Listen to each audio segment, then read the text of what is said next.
Aksi Solidaritas untuk Munir mendatangi gedung Komnas HAM pada Rabu siang.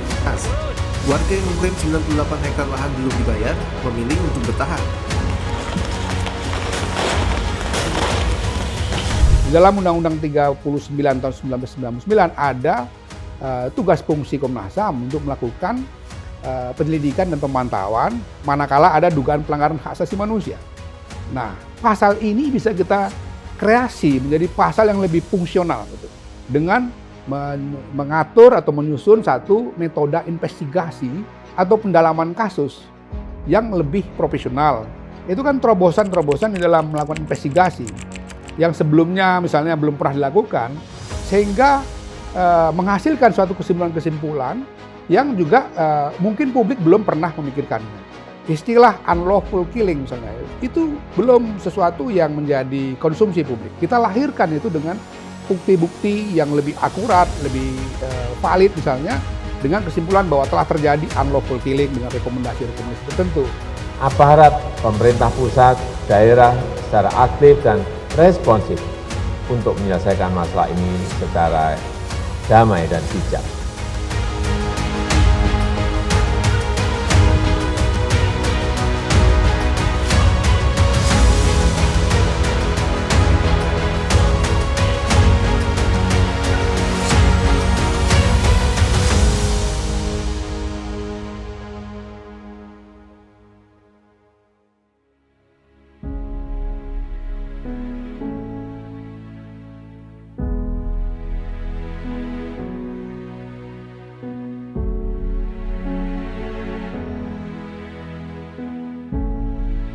Hingga memang Komnas HAM ketika membuat terangnya peristiwa, ini kan Komnas HAM itu kan ketika menangani kasus tidak hanya menyimpulkan ini pelanggaran HAM ataukah tidak, ya, tapi menuju pelanggaran HAM ataukah tidak. Kami akan mengumpulkan semua informasinya, membuat terang peristiwa. Dari terangnya peristiwa menyimpulkan apakah itu ada pelanggaran HAM ataukah tidak, baru kita akan ngomong pelanggaran HAM-nya apa. Itu metode kami untuk membuat terangnya peristiwa, termasuk misalnya rekam jejak komunikasi. Rekam jejak komunikasi juga kami cek. Nah, kayak begini, ini rekam jejak komunikasi. Ini rekam jejak komunikasi yang dicek. Jadi siapa dengan siapa melakukan komunikasi, ya, itu akan menentukan sebenarnya keterangan-keterangan yang kita ambil itu apakah keterangan-keterangan yang disampaikan secara benar ataukah tidak. Nah, itu dicek semua. Nah, mekanisme kayak begini memang kami kembangkan 5 tahun terakhir ini. Kenapa? Karena ternyata Komnas HAM tidak hanya diharapkan untuk menentukan ini pelanggaran HAM atau tidak. Lebih jauh dari itu, Komnas HAM dituntut untuk peristiwa ini yang terjadi apa. Karena publik juga punya hak untuk tahu peristiwa ini apa yang sebenarnya terjadi. Dan Komnas HAM memastikan kejahatan-kejahatan pelanggaran hak asasi manusia tidak berulang.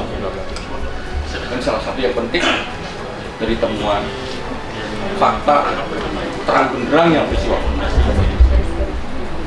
Ini metode kita bekerja. Jadi persiapan kita kasus ini gimana? Oke. Kasus ini oke. Hanya memang perlu beberapa pembuktian dari saksi ahli sebagai second opinion.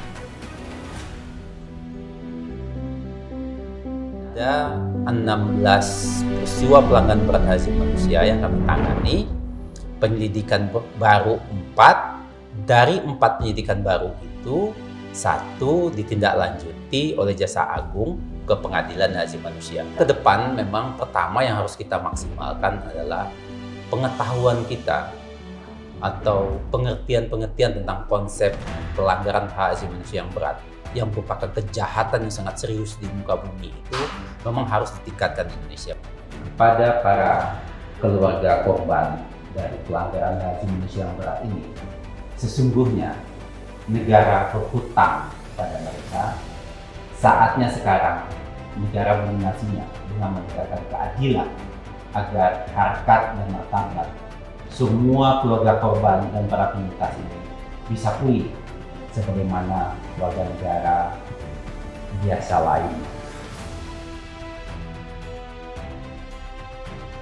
Salah satu problem yang dihadapi dalam persoalan hak asasi manusia di Indonesia adalah kebebasan beragama dan berkeyakinan. Salah satu kasus yang ada adalah kasus pendirian tempat ibadah yaitu GBI Telogosari di Semarang. GBI Telogosari punya perjalanan panjang sebelum kemudian mereka berdiri, bangunannya berdiri, karena IMB yang diterima itu sudah berumur 23 tahun dan baru diselesaikan 2021. Artinya IMB dari tahun 98 baru selesai 2021. Ada peran Komnas HAM di situ. Dari situ Komnas HAM melihat bahwa upaya yang paling efektif adalah mediasi hak asasi manusia. Kenapa mediasi? Karena bisa mempertemukan semua pihak dalam satu meja begitu, dan kemudian bisa langsung mencurahkan begitu ya, sikap, pendapat, gagasan maupun juga tuntutan dari semua pihak dan didengar oleh pihak lain. GBI Telogosari harus berdiri karena itu adalah hak konstitusional warga negara yang harus dipenuhi oleh negara dan dihormati oleh warga negara. Tapi memang ada beberapa syarat administrasi yang harus dipenuhi supaya GBI Telogosari itu bisa berdiri, dan itu juga menjadi komitmen dari pemerintah kota untuk mempercepat prosesnya dan kemudian menerbitkan kebutuhan-kebutuhan administrasi yang lain. Sampai saat ini GBI Telogosari sudah digunakan, kemudian tidak ada gangguan dan juga tidak ada penolakan dari warga sekitar. Saya kira itu kenapa Telogosari menjadi salah satu tonggak sejarah pemenuhan perlindungan hak asasi manusia, khususnya kebebasan beragama dan berkeyakinan. Saya ucapkan terima kasih buat Komnas HAM yang telah menjembatani atau memfasilitasi adanya pertemuan dengan wali kota maupun pihak gereja dan masyarakat. Dan akhirnya kami menyimpulkan memang terjadi pelanggaran hak asasi manusia. Terjadi satu proses penggusuran paksa, dan karenanya kami memberikan rekomendasi ke beberapa pihak untuk segera mengkaji ulang kebijakan yang ada, tapi kemudian memastikan rasa aman bagi warga setempat. Proses terus berjalan dan sampai saat ini mereka bisa kembali ke tanahnya. SNP itu menjadi prioritas nasional yang didukung sepenuhnya oleh Bappenas dan oleh Kementerian Keuangan. Tujuan langsung dari SNP adalah memberikan penafsiran, pemaknaan, penilaian, dan petunjuk atas peristiwa HAM yang terjadi di tengah masyarakat. Pemerintah selaku penyelenggara negara semestinya membuat peraturan perundangan. Bagaimana mereka bisa merevisi peraturan-peraturan daerah yang sudah tidak sesuai. Yang paling pokok juga adalah aparat penegak hukum. Bagaimana polisi, jaksa, hakim itu menggunakan SNP sehingga Indonesia tidak sekedar memahami hak asasi manusia sebagai retorik, tetapi Indonesia betul memahami dan menjalankan hak asasi manusia secara substantif. Hasil kesepakatan mediasi itu dengan istilah keputusan mediasi. Di dalam hukum, penggunaan diksi itu bukan hanya sekedar penggunaan, tapi dia mempunyai beyond-nya itu, behind-nya itu, dia punya alasan hukum. Nah, jadi misalnya nomenklatur keputusan mediasi itu betul-betul ingin diterjemahkan dalam bentuk konkret, maka format pelaksanaan fungsi mediasinya itu bisa di-upgrade, di-update lah gitu. Karena mediasi Komnas HAM ini adalah mediasi otoritatif, ya, dimandatkan oleh undang-undang, dan di dalam pengaturan tentang itu disebut hasil kesepakatan itu sebagai keputusan mediasi, maka sebetulnya Komnas HAM itu cara kerjanya bisa agak sedikit lebih tegas. Paling utama itu adalah bahwa pemenuhan perlindungan dan penegakan hak asasi manusia itu adalah kewajiban konstitusional negara. Maka negara harus hadir dari setiap dugaan pelanggaran hak manusia itu untuk bisa menyelesaikan. Komnas HAM hadir untuk memastikan semua proses tadi bisa diselesaikan secara adil dan beradab.